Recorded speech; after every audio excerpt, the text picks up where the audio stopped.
Hello मेरे MA final के students, आज फिर हम वीडियो क्लास के माध्यम से जुड़ रहे हैं और आपका जो चैप्टर चल रहा था इंटरनेशनल इकोनॉमिक्स में इंट्रोडक्टरी पार्ट हम कर चुके हैं और उसके बाद हमने ट्रेड थेरीज़ के बारे में भी पढ़ा था। क्लासिकल ट्रेड थेरीज़ जैसे एडम स्मिथ का इंट्रोडक्टरी पार्ट था सारा। आपको एक बार बताया था कि भाई कितनी प्रकार की ट्रेड ट्रेड थेरीज जो हैं वो आपको पढ़नी है। आपके सिलेबस में कौन कौन सी ट्रेड थेरीज हैं। एक और टॉपिक है जिसे लेकर परीक्षा में भी सवाल आ जाता है कई बार, और एमए के स्टूडेंट्स को वैसे भी बहुत गहराई से अध्ययन करने की आवश्यकता होती है। वह सेलेक्टिव स्टडी नहीं कर सकता है क्योंकि उसे उसी साल नेट और जेआरएफ का पेपर भी देना होता है। तो मेरे ख्याल से आपको सेलेक्टिव स्टडी की जगह बहुत ही गहन स्टडी करनी चाहिए। तो उसमें एक टॉपिक आता है अंतर क्षेत्रीय व्यापार और अंतरराष्ट्रीय व्यापार में क्या अंतर है, क्या समानताएं हैं और अर्थशास्त्रियों के विचार इस बारे में क्या हैं। यानी कि यदि व्यापार एक कॉन्सेप्ट है, तो यदि वह अंतर क्षेत्रीय यानी कि एक देश के भीतर ही स्थित विभिन्न राज्यों के मध्य किया जाए तो वो अंतर क्षेत्रीय कहलाता है। तो क्या व्यापार तब अलग या भिन्न प्रकृति का होता है अथवा सेम प्रकृति का होता है, जैसा कि इंटरनेशनल ट्रेड होता है यानी दो देशों या दो से अधिक देशों के मध्य होता है। तो प्रारंभ से ही यह विचार जो है अर्थशास्त्रियों के मध्य बड़ा ही विवाद का विषय रहा है। एक वर्ग ऐसा है जो ये मानता है कि दोनों व्यापार मूल रूप से एक ही भावना लिए होते हैं, इसलिए दोनों के लिए कोई अलग अलग सिद्धांतों की आवश्यकता नहीं है। जबकि दूसरा वर्ग ऐसा है जो यह तर्क देता है कि दोनों व्यापार भिन्नता लिए हुए हैं और इनके लिए अलग अलग सिद्धांतों की आवश्यकता है। तो आज हम इसी टॉपिक पे चर्चा करेंगे, इंटर रीजनल और इंटरनेशनल ट्रेड। तो आपके सामने जो स्लाइड है उसमें मान लीजिए क्वेश्चन आता है तो आप सबसे पहले अंतर्राष्ट्रीय व्यापार क्या है या उसकी विशेषताएं बताएंगे। उसके बाद अंतर क्षेत्रीय व्यापार क्या है वो बताएंगे। स्लाइड में दिखाई दे रहा है कुछ टाइपिंग एरर आ जाते हैं हिंदी वर्जन की वजह से, उन्हें आप इग्नोर कर सकते हैं। सबसे पहला है अंतर्राष्ट्रीय व्यापार की विशेषताएं। उत्पादन के कारकों की गतिहीनता। उत्पादन के कारक यानी फैक्टर ऑफ प्रोडक्शन, ये तो आप जानते ही हैं। और गतिहीनता यानी इमोबिलिटी। यानी अंतर्राष्ट्रीय व्यापार की प्रथम विशेषता यही है कि एक देश से दूसरे देश के बीच फैक्टर ऑफ प्रोडक्शन की गतिशीलता जो है वो सीमित होती है। क्योंकि अब मान लीजिए भारत की कोई राज्य की भूमि है, वो तो उठ के अमेरिका जाएगी नहीं, है ना। इसी तरीके से अमेरिका की भूमि यहाँ नहीं आ सकती, तो वो स्थिर है और वो स्थित है जहाँ वहीं रहेगी, तो उसकी गतिशीलता तो शून्य है। इसी तरीके से यदि हम श्रम और पूंजी को लें तो कुछ मात्रा में या कुछ हद तक गतिहीनता उसमें बनी रहती है, लेकिन फिर भी वह उतनी ज़्यादा गतिशील नहीं होती जितनी कि अंतर क्षेत्रीय व्यापार के बीच पाई जाती है। राजस्थान से एक व्यक्ति हरियाणा जाना चाहे तो आसानी से बस या ट्रेन या कोई भी साधन पकड़कर अपनी कार से रातों रात पहुंच सकता है। लेकिन यदि कोई गंगानगर से लाहौर जाना चाहे या इस्लामाबाद जाना चाहे अपना सामान कोई लेके बेचने के लिए, तो क्या वो जा सकता है? नहीं, क्योंकि अंतर्राष्ट्रीय स्तर पर श्रम को भी मोबाइल या गतिशील होने के लिए बहुत सारी प्राथमिकताओं को पूरा करना ज़रूरी होता है। उसके पास पासपोर्ट होना चाहिए, वीज़ा होना चाहिए, फिर वो वीज़ा के लिए अप्लाई करता है, फिर वो पास होता है कि नहीं होता है ये सरकारी दोनों देशों की सरकारी जो संस्था है उस पर निर्भर करता है, तो बहुत सारे ऑब्स्टेकल्स आ जाते हैं, अवरोध आ जाते हैं। तो अंतर्राष्ट्रीय व्यापार की प्रथम विशेषता यही है कि इमिग्रेशन लॉज एंड सिटीजनशिप के कानूनों की वजह से, यानी एक देश से दूसरे देश में जाने की प्रक्रिया इमिग्रेशन कहलाती है। हर देश का अपना अलग कानून है और वहाँ रहने और वहाँ का नागरिक बनने के मध्य भी बहुत सारे अवरोध आ जाते हैं। तो इस प्रकार से अंतर्राष्ट्रीय गतिशीलता को ये चीज़ें प्रतिबंधित करती हैं, लिमिटेशंस में ले आती हैं। इस तरह अंतर्राष्ट्रीय व्यापार जो है वो फैक्टर ऑफ प्रोडक्शंस की इमोबिलिटी रखता है, जबकि अंतर क्षेत्रीय व्यापार में यह कारण उपस्थित नहीं होता। होता है लेकिन कम हो सकता है। ये हो सकता है कि एक राजस्थान का व्यक्ति केरल शिफ्ट होने और वहाँ व्यापार करने में थोड़ा हिचकिचाए, आसपास जा सकता है लेकिन दूर नहीं जाना चाहता। लेकिन फिर भी यदि वो जाना चाहे तो जो व्यवधान है वो इतने नहीं होंगे जितने अंतर राष्ट्रीय व्यापार शुरू करने पे या किसी दूसरे देश में जाने पर उसको फेस करने पड़ेंगे। दूसरी जो अंतर्राष्ट्रीय व्यापार की विशेषता है वो है विषम बाजार, हेट्रोजिनस मार्केट। विश्व बाजार में यदि हम जाते हैं व्यापार करने, तो सबसे बड़ी जो समस्या आती है आपस में बातचीत करने में, वो है भाषा, है ना। दूसरी प्रॉब्लम आ जाती है पसंद को। जो चीज़ हमें पसंद है, हो सकता है विदेशियों को वो चीज़ पसंद ना हो, तो पहले उनकी पसंद जाननी पड़ेगी, फिर उनकी पसंद के हिसाब से प्रोडक्ट बनाना पड़ेगा। इसी तरह का तरीके से रीति रिवाज, मान लीजिए किसी अन्य देश के रीति रिवाज तो भिन्न है हमसे, और जो वस्तु हम वहाँ बेचना चाह रहे हैं वो उनके रीति रिवाजों के हिसाब से फिट नहीं बैठ रही, तो हमें उस वस्तु के स्वरूप में उनके हिसाब से परिवर्तन करना पड़ेगा। वजन और उपायों में अंतर के कारण एक रूपता का अभाव पाया जाता है, किसमें? विश्व बाजार में। जबकि एक ही देश के लोगों की कुछ चीज़ें तो समान ही होती हैं, भाषा भी सब एक दूसरे की। मान लीजिए भारत जैसे देश में, हालांकि साउथ और नॉर्थ में हम कह सकते हैं कि भाई तमिलनाडु चले जाओ या आंध्र प्रदेश चले जाओ तो आपको तमिल नहीं आती, तेलुगु नहीं आती, उनको राजस्थानी नहीं आती, या उनको कई लोगों को हिंदी भी नहीं आती। तो प्रॉब्लम्स आती हैं लेकिन सीमित रूप में ही आती हैं, बजाय इसके कि आप फ्रांस चले जाओ, इटली चले जाओ, टर्की चले जाओ और उनकी भाषा तो आपको बिल्कुल भी नहीं आती और ना ही वो आपकी हिंदी किसी भी रूप में समझ सकते हैं। विश्व बाजारों में यह भी समस्या है कि कुछ देशों में तो अंग्रेजी भी नहीं बोली जाती और ना ही समझी जाती। तो इस तरह की प्रॉब्लम जो है वो एक देश में कम होती हैं, आती हैं, और दूसरे देशों में अधिक आती हैं। इसी तरीके से विभिन्न देशों के खरीदारों का व्यवहार भी भिन्न भिन्न होता है। उदाहरण के लिए भारत में कारों के हम राइट हैंड ड्राइविंग करते हैं कारों में, तो हमारी जो कारें प्रोड्यूस होती हैं या भारत के लिए जो कारें प्रोड्यूस की जाएंगी उनमें ड्राइविंग सीट जो है वो राइट हैंड साइड होगी, लेकिन वेस्टर्न कंट्रीज में वह लेफ्ट हैंड साइड होगी। तो इस प्रकार से ये बहुत बड़ा अंतर कार व्यापार क्षेत्र में भी आ जाता है। तो इस तरीके से विषम बाजार जो है वो इसकी दूसरी विशेषता है। तीसरी विशेषता है अंतर्राष्ट्रीय व्यापार की विभिन्न राष्ट्रीय नीतियां। क्योंकि हर देश अपने आप में भिन्न है, वहाँ के लोग भिन्न हैं, वहाँ की रीति रिवाज भिन्न है, रहन सहन भिन्न है, कानून भिन्न है, इसलिए कराधान, श्रम मानकों, ट्रेड यूनियनों, शिक्षा और कारखाने कानून यानी कि फैक्ट्री जो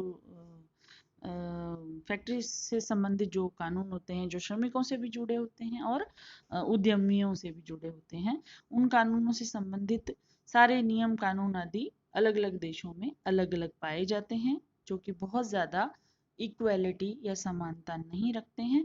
इसके विपरीत यदि एक ही देश के विभिन्न राज्यों की बात करें तो ये सारे स्टैंडर्ड्स जो हैं वहाँ पे एक जैसे ही लागू होते हैं। तो अंतरराष्ट्रीय व्यापार में ये समस्याएं भी आती है, या हम कह सकते हैं ये उसकी एक अपनी अलग विशेषता है, जबकि अंतर क्षेत्रीय व्यापार में यह विशेषता नहीं पाई जाती है।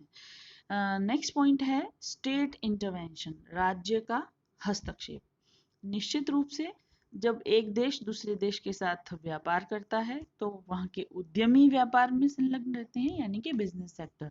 और बिजनेस सेक्टर स्वतंत्र रूप से विदेशी क्षेत्र से नहीं जुड़ सकता है, बीच में उसके सरकार रहती है, सरकारी एजेंसी रहती है। तो सरकार अपनी टैरिफ नीति यानी कि आयात निर्यात नीति बनाती है। आयात, कोटा, सब्सिडी या नियंत्रण के, विनिमय नियंत्रण के और कई तरीकों से यदि व्यापार को नियमित करती है या प्रतिबंधित करती है या उसमें हस्तक्षेप करती है, तो उन समस्त बातों का एक अंतर्राष्ट्रीय व्यापार करने वाले उद्यमी को मानना पड़ेगा। जबकि अंतर क्षेत्रीय व्यापार में ये समस्याएं नहीं पाई जाती हैं। नेक्स्ट है सामाजिक आर्थिक वातावरण में अंतर। ये हम सबको ही पता है, विभिन्न देशों के भीतर मतलब अंतर क्षेत्रीय आधार पर सामाजिक और आर्थिक वातावरण में, आर्थिक तो लगभग सेम ही होता है, सेम ही मुद्रा होती है, सेम ही कानून होते हैं, है ना, लेन देन के भी, विनिमय के भी। और आजकल तो मोर और लेस कीमतें भी लगभग लगभग समान सी ही पाई जाती हैं, क्योंकि व्यापार बहुत गतिशीलता से होता है और एक कोने से दूसरे कोने में चीज़ जो है वो बहुत ज़्यादा समय लिए बिना पहुंचाई जा सकती हैं। तो परिवहन लागतें और ये सब सेम ही होती हैं, लेकिन अंतर्राष्ट्रीय व्यापार की बात जहाँ तक है, दो देशों या बहुत सारे देशों के मध्य ये भेद बहुत अधिक मात्रा में पाए जाते हैं। अर्थशास्त्री फ्रेडरिक ने इसे बहुत अच्छे शब्दों में स्पष्ट किया है कि घरेलू व्यापार हमारे बीच है और अंतर्राष्ट्रीय व्यापार हमारे और उनके बीच है। तो बहुत ही शाब्दिक रूप से इसको बहुत अच्छे से फ्रेडरिक लिस्टेन का नाम इन्होंने स्पष्ट किया है। नेक्स्ट जो है 6 पॉइंट, वो है विभिन्न राजनीतिक इकाइयां। यह बहुत बड़ी भेद है अंतर्राष्ट्रीय व्यापार और अंतर क्षेत्रीय व्यापार के मध्य, और जिसे हम कह सकते हैं कि अंतर्राष्ट्रीय व्यापार की एक विशेषता भी है कि हर देश की अपनी एक अलग राजनीतिक पहचान होती है, उसका स्वरूप अलग होता है, तंत्र भी अलग हो सकता है, कहीं लोकतंत्र है, कहीं राजतंत्र है, कहीं मिश्रित तंत्र है, कहीं संसदीय व्यवस्था है, कहीं अध्यक्षात्मक व्यवस्था है। तो बहुत ही अलग टाइप की राजनीतिक इकाइयां हर देश में पाई जा सकती हैं, और अंतर्राष्ट्रीय व्यापार में इन राजनीतिक इकाइयों की भिन्नता की वजह से बहुत सारे लीगल जो एस्पेक्ट्स हैं वो व्यवधान बनकर खड़े हो जाते हैं। लेकिन अंतर क्षेत्रीय व्यापार के बारे में हम आश्वस्त रह सकते हैं, क्योंकि एक देश के भीतर भीतर एक ही प्रकार की राजनीतिक व्यवस्था पाई जा सकती है। आप कह सकते हो भारत में अलग अलग, कहीं बीजेपी का शासन है, कांग्रेस का शासन है, यस इट इज राइट कि अलग अलग पार्टियों का शासन हो सकता है, लेकिन फिर भी यहाँ संसदीय प्रणाली है और एक संविधान है, और उसका पालन हर राज्य सरकार और हर केंद्र सरकार को करना पड़ता है। वो एक अलग फेडरल सिस्टम है, लेकिन राजनीतिक इकाई के रूप में यदि हम देखें तो संसदीय शासन व्यवस्था हमारे यहाँ है, और उस एक संविधान सर्वोच्च है जिसका सब लोग पालन करते हैं। नेक्स्ट जो है वो है विशिष्ट समस्याएं, स्पेसिफिक प्रॉब्लम्स। अलग अलग तरह की कुछ विशिष्ट प्रॉब्लम्स अंतर्राष्ट्रीय व्यापार की पहचान है, जैसे अंतर्राष्ट्रीय तरलता, अंतर्राष्ट्रीय मौद्रिक सहयोग, है ना, यूरोपीय आम बाजार जिसको हम ईसीएम कहते हैं, यूरोपियन कॉमन मार्केट आदि जैसे संगठनों का विकास होना। ये ऐसे मुद्दे हैं जो आंतरिक व्यापार में कभी आपको सुनने को भी नहीं मिलेंगे, इनकी जरूरत भी नहीं है वहाँ पे, लेकिन अंतर राष्ट्रीय व्यापार के संदर्भ में हम इस तरह की बातें सुनने को हमें मिलती हैं। तो इस तरीके से ये जो 9 पॉइंट्स थे वो अंतर्राष्ट्रीय व्यापार की अलग पहचान को बताते हैं और दोनों के मध्य भिन्नता को भी बताते हैं। लेकिन दोनों के मध्य समानताएं क्या है? क्यों ये अर्थशास्त्रियों का एक वर्ग ऐसा है जो ये मानता है कि दोनों समान है और दोनों के लिए अलग अलग सिद्धांतों की जरूरत नहीं है? तो अंतर क्षेत्रीय व्यापार और अंतर्राष्ट्रीय व्यापार के बीच समानताएं क्या है, ये भी हम देख लेते हैं। पहली है, दोनों ट्रेड में भाग लेने वालों की एक ही इच्छा होती है, यानी कम से कम बलिदान में अधिकतम लाभ प्राप्त करना। बलिदान यानी त्याग, हिंदी अनुवाद में त्याग का बलिदान पर्यायवाची शब्द प्रिंट हो गया है, लेकिन इसका यही है कि चाहे अंतर्राष्ट्रीय व्यापार हो चाहे अंतर क्षेत्रीय व्यापार हो, दोनों में ही जो व्यापारी भाग लेते हैं, हिस्सा लेते हैं, उनका अंतिम लक्ष्य एक ही होता है, कम से कम लागत में वस्तु बनाना और उसे दूसरी जगह भेजकर अधिकतम लाभ कमाना। नंबर 2, दो ट्रेड्स के बीच का अंतर एक तरह का है, न कि दूसरी तरह का। यानी कि व्यापार व्यापार ही है ना, चाहे वो अंतर्राष्ट्रीय हो चाहे वो अंतर क्षेत्रीय हो, दोनों में वस्तुओं का लेन देन होता है। और एक क्षेत्र हो चाहे एक देश हो, वही वस्तु भेजता है जो उसे सस्ती प्रोड्यूस हो जाती है, और वही वस्तु मंगाता है जो उसे महंगी प्रोड्यूस होती है। तो इस तरीके से आपस में जो लेन देन है वो एक ही तरह की भावना को लेके किया जाता है। नेक्स्ट है, कोई भी क्षेत्र किसी और भी देश का कोई भी क्षेत्र अपने लिए आवश्यक उत्पादन नहीं कर सकता है। इसे आप ऐसे समझ लीजिए, हालांकि हिंदी अनुवाद जब इसको इंग्लिश मैटर से जब किया जाता है तो कुछ अर्थ जो है वो समझ नहीं आता है, लेकिन मैं आपको वैसे ही समझाती हूँ कि कोई भी देश हो चाहे क्षेत्र हो, वो हर वस्तु अपने लिए उत्पादित नहीं कर सकता है। उसको कुछ वस्तुएं उत्पादित करके कुछ अन्य वस्तुएं कहीं और से मंगानी ही पड़ती है। यह अंतर क्षेत्रीय व्यापार के लिए भी सच है और यह अंतर्राष्ट्रीय व्यापार के लिए भी सच है। नेक्स्ट है उत्पादन के कारक यानी फैक्टर्स ऑफ प्रोडक्शन की जो लिमिटेशंस गतिशीलता की अंतर्राष्ट्रीय व्यापार के संदर्भ में पाई जाती है, वो एक बड़े देश के संदर्भ में अंतर क्षेत्रीय व्यापार के संदर्भ में भी पाई जा सकती हैं। भारत इसका बेस्ट उदाहरण है, कनाडा इसका उदाहरण है, इवन अमेरिका खुद इसका उदाहरण है, जहाँ बहुत ज़्यादा भौगोलिक दूरियां हैं, बड़े बड़े देश हैं, और भौगोलिक दूरियां ज़्यादा होने की वजह से विभिन्न स्टेट्स के मध्य भी सेम चीज़ें आती हैं कि दूरी है और अलग भाषा है और अलग रीति रिवाज है और सब कुछ चेंज है।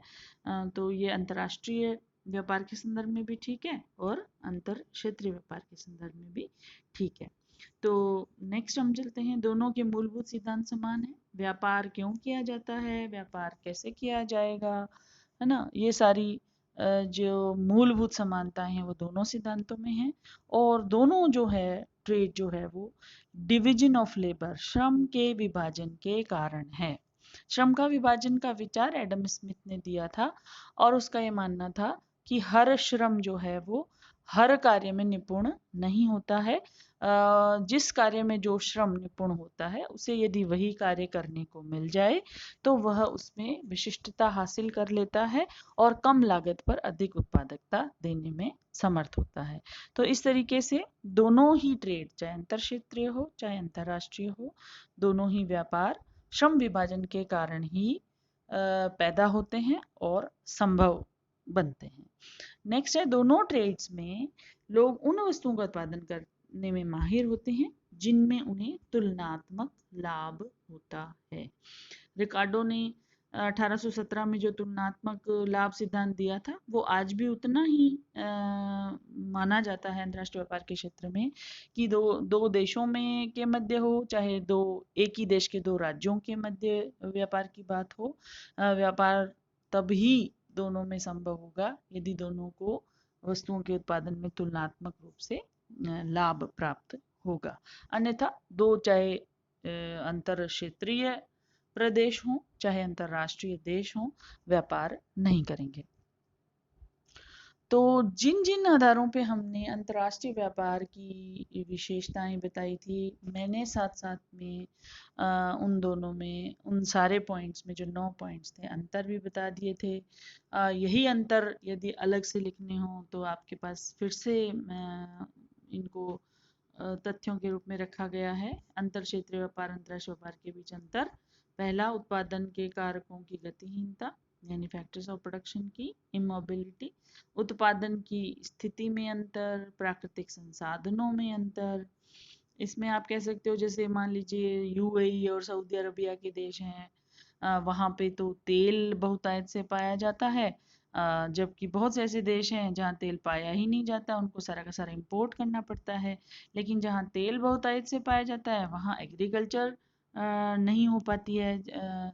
सऊदी अरबिया ने बहुत कोशिश की एग्रीकल्चर चावल और आलू उगाने की, तो पता चला कि उसको इतना पानी आयात करना पड़ा महंगे भाव में कि वो उसके लिए तेल के बराबर कीमत का पड़ने लग गया। तो इस तरीके से उसने फिर यह प्रयास बंद कर दिए और एग्रीकल्चर फूड या जो गुड्स हैं वो इंपोर्ट करनी प्रारंभ कर दी। तो हम कह सकते हैं कि प्राकृतिक संसाधनों की दृष्टि से एक देश के भीतर कुछ समानताएं होती हैं, लेकिन दो देशों के मध्य काफ़ी अंतर पाए जाते हैं। मुद्रा प्रणाली अलग है, ये तो हम जानते ही हैं। किसी का की मुद्रा डॉलर है, किसी की येन है, किसी की फ्रैंक है, किसी की रुपया है। नाम तो अलग अलग हैं ही, काम भी अलग अलग हैं, पहचान भी अलग अलग है, विशिष्टता भी अलग अलग है ना। हमारा रुपया कहीं भी कोई मांग ही नहीं रखता। यदि कोई व्यापार कोई भी देश करता है, कहते भाई इंडियन रुपये में भुगतान कर दो, ऐसा बहुत कम ही हो पाता है।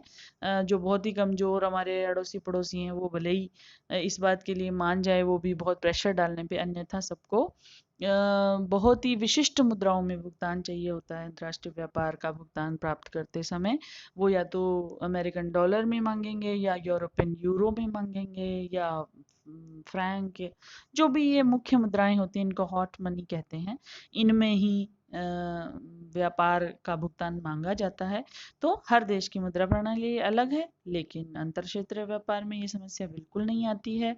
भारत में सामान कहीं का कहीं भेज दो, भले ही अंदर अंदर, आपको रुपये में ही भुगतान प्राप्त करना होता है, और सहर्ष आप प्राप्त कर भी सकते हैं, कर भी लेते हैं, कोई दिक्कत नहीं आती। नेक्स्ट है व्यापार और विनिमय नियंत्रण, ट्रेड एंड एक्सचेंज कंट्रोल्स। जैसे ही हम अंतर्राष्ट्रीय व्यापार की बात करते हैं, टैरिफ्स, आयात कोटा, निर्यात कोटा, आयात शुल्क, निर्यात शुल्क, है ना, विनिमय नियंत्रण के तरीके, है ना, ये सारी चीज़ें हमारे सामने आती है। जबकि अंतर्राष्ट्रीय की बजाय अंतर क्षेत्रीय जब व्यापार करते हैं तो ये समस्याएं वहाँ नहीं होती हैं। मार्केट नॉलेज, हमें अपने देश के बारे में लगभग लगभग एक ही प्रकार का माहौल या वातावरण होने के कारण ज़्यादातर सब कुछ पता होता है, लेकिन विदेशों के बारे में, उनकी रुचियों के बारे में, वहाँ की फैशन के बारे में, हालांकि आजकल इंफॉर्मेशन टेक्नोलॉजी का युग है, हम यूट्यूब पे जाके सब देख सकते हैं, गूगल सर्च कर सकते हैं, लेकिन फिर भी दोनों में अंतर क्षेत्रीय अंतर्राष्ट्रीय व्यापार में ये भिन्नता पाई जाती है। नेक्स्ट है वस्तु विनिमय प्रणाली। अंतर्राष्ट्रीय व्यापार में वस्तुओं और सेवाओं का विनिमय ज्यादातर वस्तु विनिमय शर्तों पर किया जाता है। आप देखें, जब हम इंटरनेशनल ट्रेड में अकाउंटेंसी में एंट्री करते हैं, तो x माइनस एम का मतलब यही है कि जितना निर्यात मूल्य आपका बन रहा है, उतना ही यदि आयात मूल्य भी हो जाए तो ट्रेड बैलेंस हो जाएगा, है ना। वस्तु के बदले उतनी वस्तु मूल्य के बदले में उतनी ही वस्तु मूल्य की चीजें भेज दो, दोनों इक्वल हो जाएंगे और आपका ट्रेड बैलेंस हो जाएगा। तो जब तक ऐसा होता रहता है, रुपए या मुद्रा या में भुगतान करने की जरूरत ही नहीं पड़ती। कि 2000 डॉलर का हमने सामान फला देश को भेज दिया और 2000 डॉलर का ही उसी देश से सामान मंगा लिया, दोनों का हिसाब किताब बराबर हो गया, पैसे में भुगतान करने की आवश्यकता ही नहीं पड़ी। तो इस तरीके से अंतर्राष्ट्रीय व्यापार में ये चीज़ ज़्यादा पाई जाती है। अंतर क्षेत्रीय व्यापार में यह थोड़ा कम सीमा में पाई जाती है। कानून में अंतर होता है, उद्देश्य अलग होता है।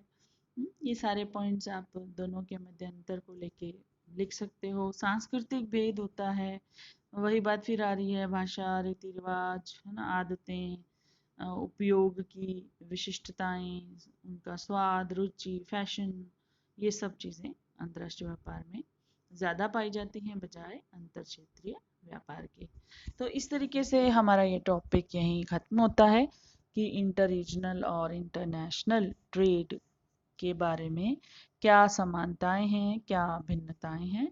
आप जो है वो जब आपके पास बुक अरेंज हो जाए तब अपने नोट्स ज़रूर तैयार कीजिएगा। बहुत ज़्यादा बड़ा नोट्स इस पे तैयार करने की ज़रूरत नहीं है, क्योंकि ज़्यादातर तो समझाने में रिपीटिशन ही हुआ है। यदि आप इन पॉइंट्स को लिखने बैठेंगे तो एक तरफ आप जैसे समानताएं लिखते हैं और वो कम ही पॉइंट्स बनेंगे, और विभिन्नताओं में थोड़े ज़्यादा पॉइंट बन जाएंगे। तो जो विभिन्नताएं लिख रहे हैं वही अंतर्राष्ट्रीय व्यापार की विशेषताएं भी बन जाती हैं, वही पॉइंट्स उसमें रिपीट हो जाएंगे। तो इस तरीके से आप अपने नोट्स बनाइए। नेक्स्ट क्लास में हम फिर मिलेंगे। तब तक के लिए थैंक्स।